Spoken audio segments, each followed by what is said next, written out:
welcome to Leaders of Tomorrow, ET Now's flagship series that celebrates the undying entrepreneurial spirit of micro, small and medium enterprises. On the show today, seasoned entrepreneur and angel investor Biki Khosla shares insights on building an online buyer-seller platform, evaluating startup funding proposals and lots more. On Bright Sparks tonight, India's first hyper-local online medicine delivery company, PharmEasy. Also, the journey of Cars on Rent, the 16-year-old pioneer that has played a pivotal role in organizing the ground personal transport sector in India.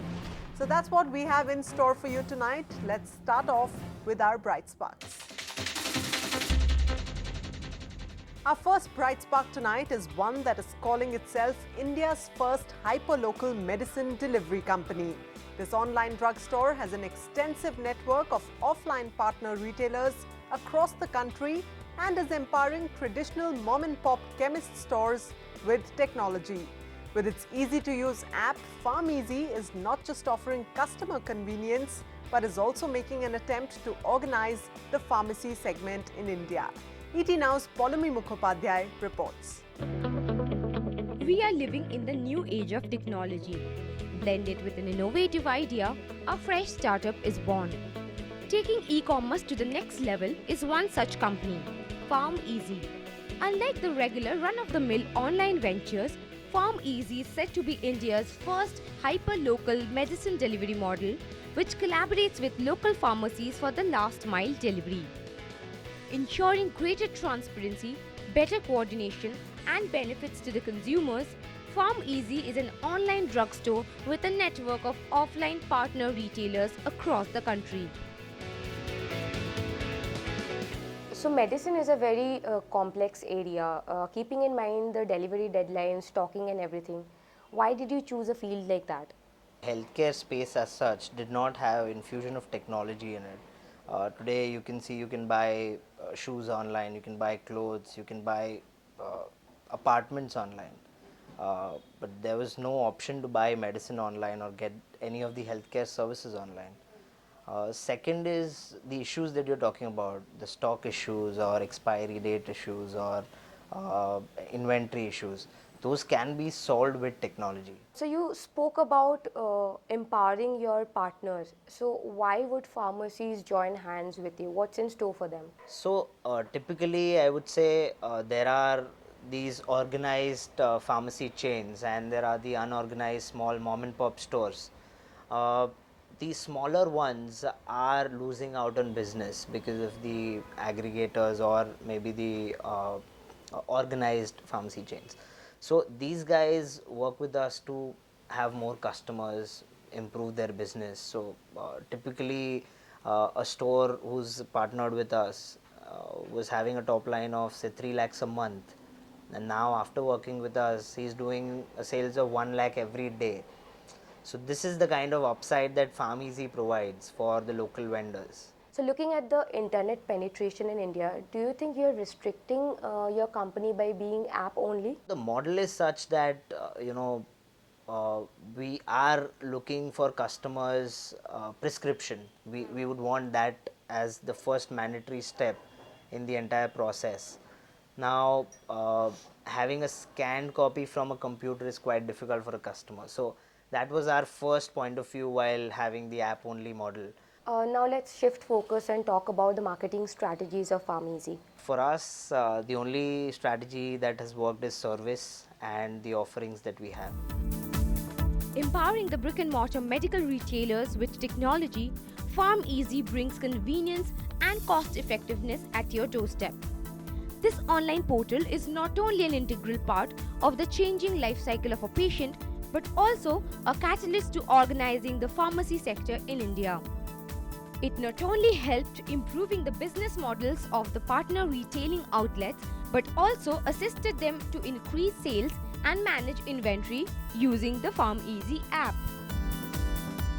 Around our partner retailers, well, it's almost like since 25-30 years they've been running a store without even a computer, and now you tell them that everything will be automated. We will tell you which inventory to keep. We will help you figure out your key products. We'll try to figure out the inventory that you should just eliminate from the store. We will give you heat maps.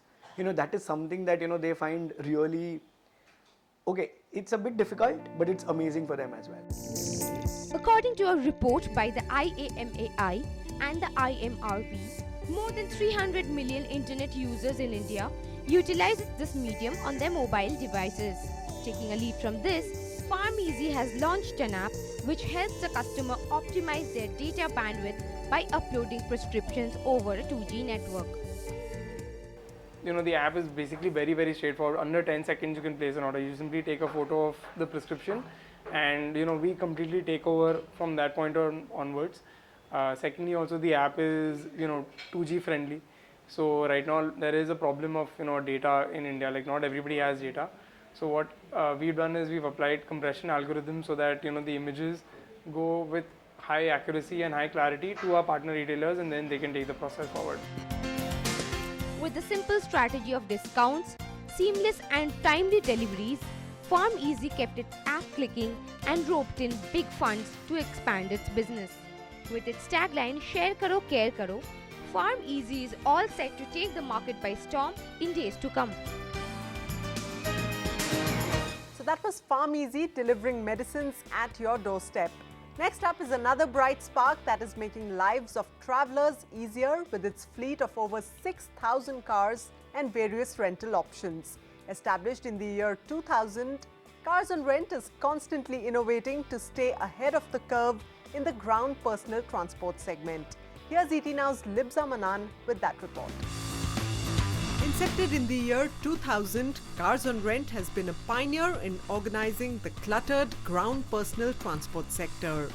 With a fleet of 6,500 cars and varied rental options, this leading car hiring service is providing comfortable and safe rides to passengers across India.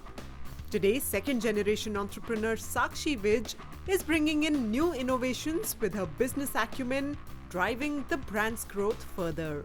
The fact that there was an industry and a completely unorganized, scattered industry in its own way that existed was a huge challenge.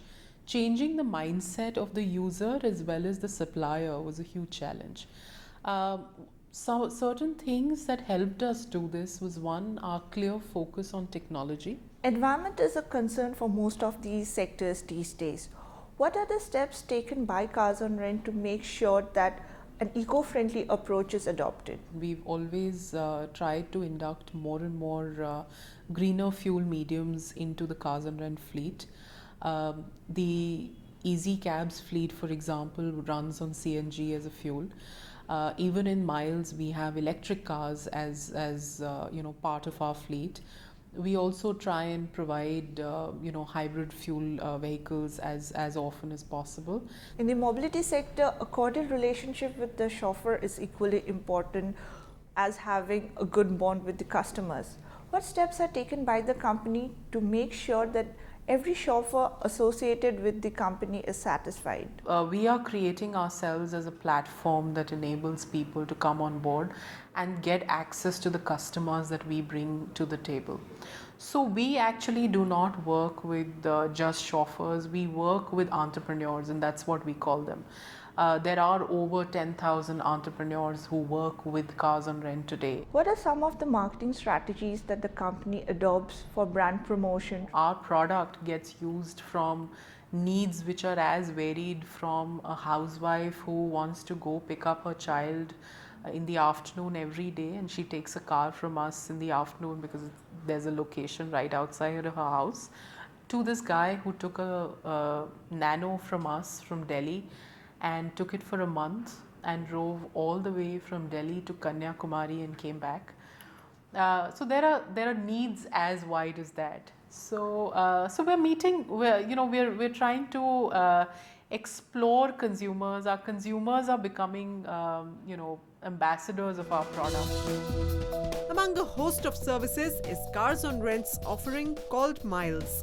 This self-drive option is fast emerging as a sought-after choice amongst Indian youth and driving enthusiasts. With its sole focus on ensuring passenger delight, Cars on Rent has been adopting the latest technology, giving customers ease of booking with a user-friendly app, and a dedicated 24/7 customer care service. There are aspects such as mobile applications that are becoming very relevant today. A Miles mobile application also enables you to have an automatic virtual key to the car that you have booked, which means that you will just be able to have once you book the car that's nearest to you, you can walk up to it and your mobile phone will have a virtual key that will let you open the car. Which really means that I don't even need somebody to come and hand over the keys to the car to you. So there is a lot of advancement that we've done in the technology space. Cars on Rent has come up with this innovative India's first self-drive service called Miles. So tell us more about it. When you buy a car, it becomes a commitment, and it becomes a very long-term commitment, which is what the younger generation today does not want, and which is how Miles was born. Around the world, self-driving and car sharing is a very, very prominent mode of mobility. And in India, this is something that Cars on Rent is bringing together through Miles. What makes Cars on Rent a leader of tomorrow? The fact that we are thinking about tomorrow, the fact that we are enabling that everything that we do is not for the present only. Everything that we think about as far as mobility is concerned is for the future. The fact that we believe that mobility is what will quite literally drive the country. Cars on Rent, which initially entered the market with 30 cars and 30 lakh rupees, has witnessed robust growth in the last 15 years. This leading company plans to establish its global footprint and is already taking baby steps by tying up with car rental services overseas. Its meticulous approach is adding to the brand's Hall of Fame and changing the face of the ground personal transport industry. Well, that was Cars on Rent from New Delhi, driving itself to new heights. Let's take a short break at this point. On the other side, we'll meet angel investor and CEO of Trade India, Vicky Khosla, to learn about building successful online businesses and investing in the right startups. Stay with us on Leaders of Tomorrow.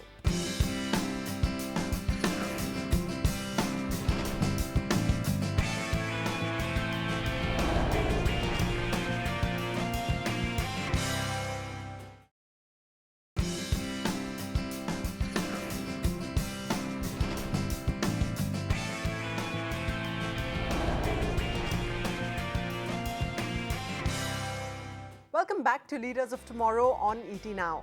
Next up is our special segment called Insight that brings you exciting conversations with industry leaders, policymakers, and academia. Tonight, we are joined by someone who established an online platform for buyers and sellers at a time when the internet had just about entered India. 2 decades later, he's also an angel investor and works actively towards policy development for the e-commerce space. Take a look at the conversation I had earlier with the CEO of Trade India, Vicky Khosla. You started TradeIndia.com back in 1996 at a time when the internet had just made its way to India. Would you say your idea was ahead of its time? I come from a very background which is a service background, so I had no idea of business. So I started my career working for an export house and moved on. The entrepreneur bug got me very early and I wanted to become an exporter. So I did that.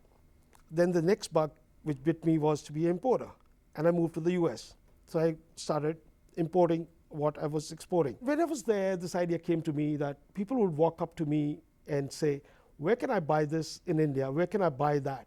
And that information was totally not available. So I came back and started looking at this idea, and I started with a print directory called the Exporters Yellow Pages. Okay. But 1996 is when we went online. In 2001 is when we started, when the dot-com bust was happening, we started building Trade India. B2B in India or abroad also is, I still feel, in a very, very nascent stage. But what I feel the next phase, which is right round the corner, is the transaction.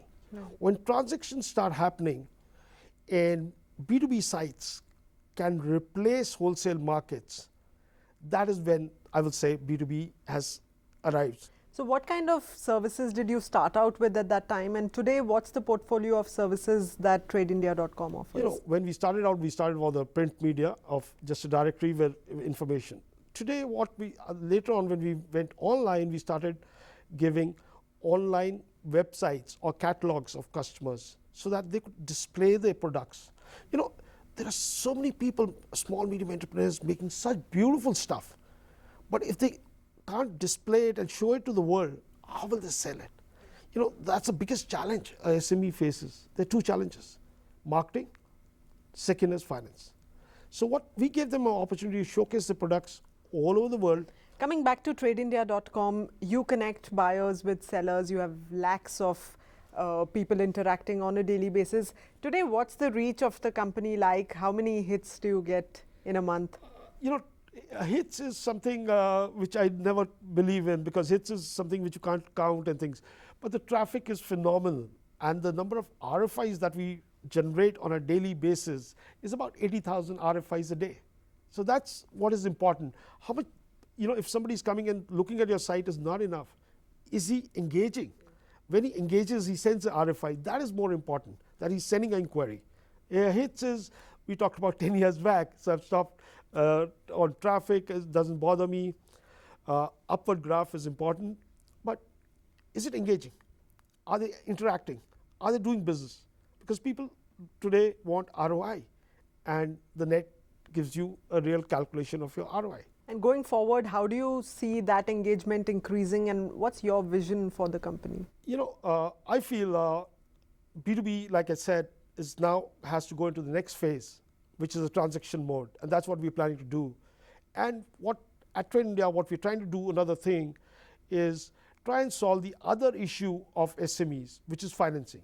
So we have a lot of data.